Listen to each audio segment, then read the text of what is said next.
we tend to romanticize this war a lot.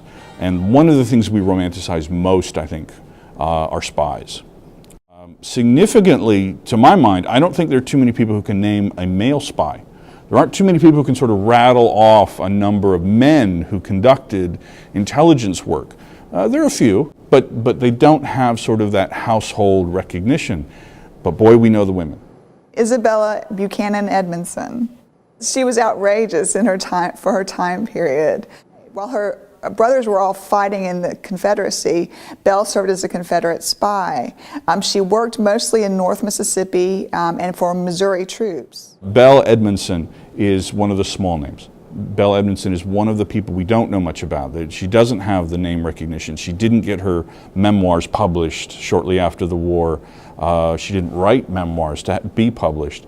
And so in that sense, she's sort of a treasure. She's sort of a quiet, under the radar kind of figure. One of the things that she did that was very important was she got news back to family members. Mississippi was very divided into what she termed Dixie and then federal forces. And she got word, she was able to run the lines. She mentions a couple of times the need to get medicines which were contraband in the Confederacy, were not permitted to be imported because of the blockade.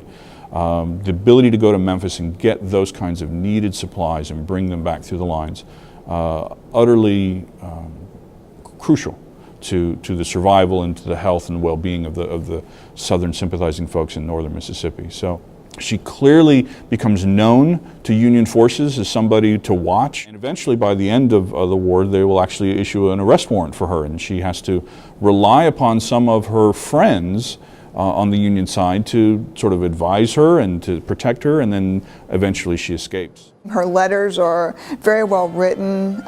They detail her movements. It shows what women were like on the home front. One extraordinary woman. Not every woman was doing this.